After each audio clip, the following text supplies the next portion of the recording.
Thank you for taking 10 minutes for CNN Student News. I'm Carl Azus. It's great to see you. We're following up on a story we told you about before. It happened in the West African country of Nigeria. Police there say 223 girls are still missing after a terrorist group kidnapped them from their dormitory on April 14th.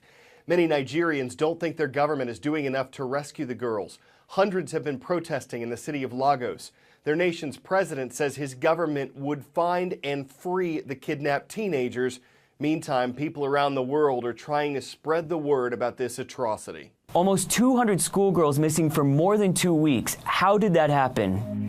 Nigeria is no stranger to problems with militant groups, but they've never seen something like this before. This militant group, Boko Haram, their name means Western education is a sin. They went into a high school filled with girls, took them out, and many of them haven't been seen since. Moms, dads, grandparents. Villagers are going out into forests, and they're not seeing the Nigerian government, they're not seeing the Nigerian military, they're not seeing the people who they expect to be out there looking for their girls. The Nigerian armed forces say they will keep on looking for the girls until they find them, but they admit that they're being inundated with information they believe might actually be a ploy to try and distract them. But the people, they're frustrated, they're upset, and many of them feel that they have nowhere else to turn except for social media. All you have to do is type in a few letters, BRI, and immediately hashtag Bring Back Our Girls pops up. Not just Nigerians, but people from America to Australia hoping to get the attention of their governments. Maybe they can do something to try and find these girls. So I was just looking at the CNN Facebook page and saw Nigerian after Nigerian asking for more attention, pleading to send just another reporter so that this story can be seen by everybody and so that these girls can be found. You just heard that Boko Haram is the group responsible for the kidnapping. It's a militant Islamist organization with ties to the Al-Qaeda terrorist group. A video released on Monday shows a man who claims to be Boko Haram's leader. He says he kidnapped the girls, that he plans to sell them, and that Western education should end. He then encourages girls to get married instead of getting an education. One student who spoke to CNN says that's not what most of the girls themselves want. And we need to go to school so that we can be who we want to be, because many girls in the North, if I wish you could talk to many of us from the North, they're going to hear their dreams. I want to be a lawyer, I want to be a nurse. And it's I think you can get only like 2% that will tell you, I just want to marry and just be a mother, just be a housewife.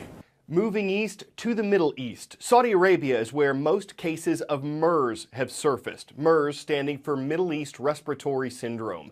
It's a dangerous virus that has sickened hundreds of people and killed more than 100. For the first time, someone was diagnosed with MERS in the U.S. He's a healthcare provider who'd traveled to Saudi Arabia in late April. He checked into an Indiana hospital with symptoms on the 28th. Doctors say he's recovering well and should be able to go home soon, and that there are no other known cases in America. But what did this virus come from in the first place? We don't know exactly where this virus comes from. They believe it made a jump from camels to humans.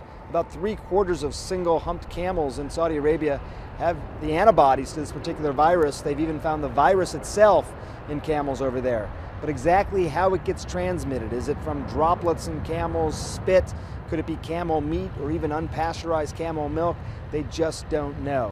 All right, quick bit of trivia for you. Who is the world's longest reigning monarch? Here's a hint. It's not Britain's Queen Elizabeth. For the answer, you have to look toward Thailand. Like the UK, it's a constitutional monarchy, and like the UK's Queen, Thailand's king doesn't have significant governmental power. But King Bhumibol Adulyadej is deeply revered in his country. It's illegal to criticize him. His birthday is Thailand's national holiday. Thousands turned out yesterday wearing the king's color, yellow, to celebrate the 64th anniversary of his coronation. King Bhumibol is not in good health. He hasn't been for years, but he still attended the celebration along with citizens who see him as Thailand's father. Just the facts. The disease malaria is caused by a parasite. It can be transmitted to humans when they're bitten by a mosquito that carries that parasite. Symptoms can include a high fever, sweating, shaking, chills, and malaria can be deadly. There are a number of treatments for it, but there's no vaccine yet. So if you're watching in the US, it's unlikely you'll have to worry about malaria. But in many parts of sub-Saharan Africa, India, Haiti, this disease is more of a threat. And in poorer countries where doctors may not be able to treat malaria as effectively or as quickly, malaria kills more people. That's where some scientists hope their insect repellent could save lives. It turns out that if we found the world's greatest mosquito repellent, no one would care. So we needed to find something that would work against all insects, agricultural pests, disease vectors, even nuisance insects that make us crazy in our backyards. These are Anopheles gambia. They're literally the most dangerous animal on the planet.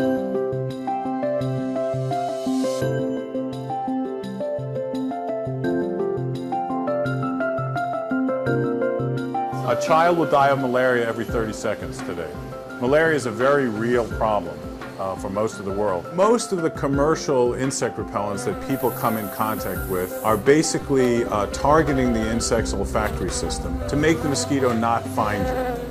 We decided to take a more aggressive approach, and rather than turn off the mosquito's olfactory system, we looked for something that would turn it too far on, to see if we could design a new generation of insect repellents based on overloading their smell system, their olfactory system. They hate, just like we hate, overstimulation. They will move away from too much smell.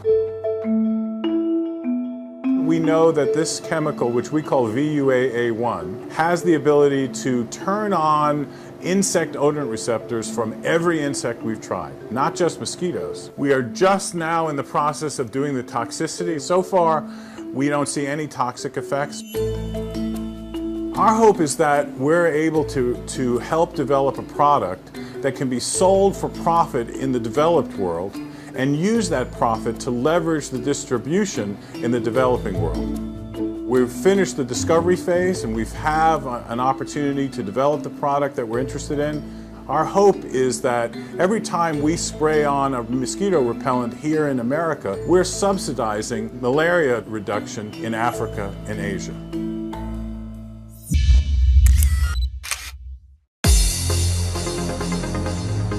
Flying high with the Falcons today on the CNN Student News Roll Call. We'll start in Texas with the Timber Creek High School Falcons. Glad to have y'all watching in Fort Worth. Now it's north to Wisconsin. The Falcons of Salem are watching. We found them at Westosha Central High School. And on the East Coast, it's the Falcons of Cranes Creek Middle School. They're online in Carthage, North Carolina. CNN Student News appreciates all the world's teachers. Here's what some of your students are saying this Teacher Appreciation Week. Adam writes his favorite teacher is Mrs. Hutchings because she always tries her hardest and never gives up. Kyoko says it's Mr. Lenahan, an English teacher in Japan. He always makes me laugh. For Chaz, it's Mr. Kammer. He's been the greatest social studies teacher I've ever had. Louise says, since Mr. Ortley was transferred to my high school, he has challenged us to think outside the box. And from Alex, Mrs. Gasper from Ellensburg High School in Ellensburg, Washington. She's an awesome teacher because she challenges us and prepares us for the future. Sometimes you're called upon to lend a helping hand. After getting stuck in an elevator recently, a man decided to lend his back. A team of moving men was trapped with an elderly lady. She said she couldn't stand for long periods of time, so one of the men got down on all fours so she could have a seat on his back. And he stayed like this for 30 minutes. It's a tale of kindness, chivalry, and you can see why the 23-year-old's mom says she's so proud. By lending his back, he refused to turn his back. Maybe one day he'll lead the company. He'd make a great chairman. After all, they say chairing is caring, and though this wasn't a planned sit-in, it's a story that seems to sit well with everyone. We've got to move. I'm Carl Azus. We hope you'll have a seat for CNN Student News on Wednesday.